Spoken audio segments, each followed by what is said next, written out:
मेरे प्यारे देशवासियों, कोरोना के संकट काल में देश लॉकडाउन से बाहर निकल आया है। अब हम अनलॉक के दौर में हैं। अनलॉक के इस समय में दो बातों पर बहुत फोकस करना है। कोरोना को हराना और अर्थव्यवस्था को मजबूत बनाना, उसे ताकत देना। साथियों, लॉकडाउन से ज्यादा सतर्कता हमें अनलॉक के दौरान बरतनी है। आपकी सतर्कता ही आपको कोरोना से बचाएगी। इस बात को हमेशा याद रखिए कि अगर आप मास्क नहीं पहनते हैं, 2 गज की दूरी का पालन नहीं करते हैं या फिर दूसरी जरूरी सावधानियां नहीं बरतते हैं, तो आप अपने साथ साथ दूसरों को भी जोखिम में डाल रहे हैं। खास तौर पर घर के बच्चों और बुजुर्गों को।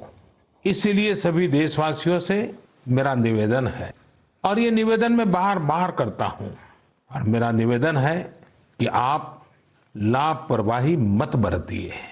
अपना भी ख्याल रखिए और दूसरों का भी। साथियों, अनलॉक के दौर में बहुत सी ऐसी चीजें भी अनलॉक हो रही हैं जिनमें भारत दशकों से बंधा हुआ था। वर्षों से हमारा माइनिंग सेक्टर लॉकडाउन में था। कॉमर्शियल ऑक्शन को मंजूरी देने के एक निर्णय ने स्थिति को पूरी तरह से बदल दिया है। कुछ ही दिन पहले स्पेस सेक्टर में ऐतिहासिक सुधार किए गए। उन सुधारों के जरिए वर्षों से लॉकडाउन में जकड़े इस सेक्टर को आजादी मिली। इससे आत्मनिर्भर भारत के अभियान को न केवल गति मिलेगी, बल्कि देश टेक्नोलॉजी में भी एडवांस बनेगा। अपने कृषि क्षेत्र को देखें तो इस सेक्टर में भी बहुत सारी चीजें दशकों से लॉकडाउन में फंसी थी। इस सेक्टर को भी अब अनलॉक कर दिया गया है।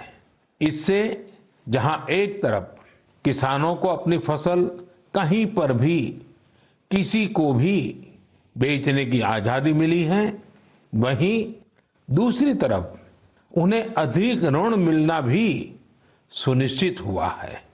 ऐसे अनेक क्षेत्र हैं जहां हमारा देश इन सब संकटों के बीच ऐतिहासिक निर्णय लेकर विकास के नए रास्ते खोल रहा है। मेरे प्यारे देशवासियों, हर महीने हम ऐसी खबरें पढ़ते और देखते हैं जो हमें भावुक कर देती हैं। यह हमें इस बात का स्मरण कराती है कि कैसे हर भारतीय एक दूसरे की मदद के लिए तत्पर है। वह जो कुछ भी कर सकता है उसे करने में जुटा है। अरुणाचल प्रदेश की एक ऐसी ही प्रेरक कहानी मुझे मीडिया में पढ़ने को मिली। यहाँ सियांग जिले के मिरेम गांव ने वो अनोखा कार्य कर दिखाया जो समूचे भारत के लिए एक मिसाल बन गया है। इस गांव के कई लोग बाहर रहकर नौकरी करते हैं। गांव वालों ने देखा कि कोरोना महामारी के समय ये सभी अपने गांव की ओर लौट रहे हैं। ऐसे में गांव वालों ने पहले से ही गांव के बाहर क्वारंटीन का इंतजाम करने का फैसला किया। उन्होंने आपस में मिलकर गांव से कुछ ही दूरी पर 14 अस्थायी झोपड़ियां बना दी और ये तय किया कि जब गांव वाले लौटकर आएंगे तो उन्हें इन्हीं झोपड़ियों में कुछ दिन क्वारंटीन में रखा जाएगा। उन झोपड़ियों में शौचालय, बिजली, पानी समेत दैनिक जरूरत की हर तरह की सुविधा उपलब्ध कराई गई।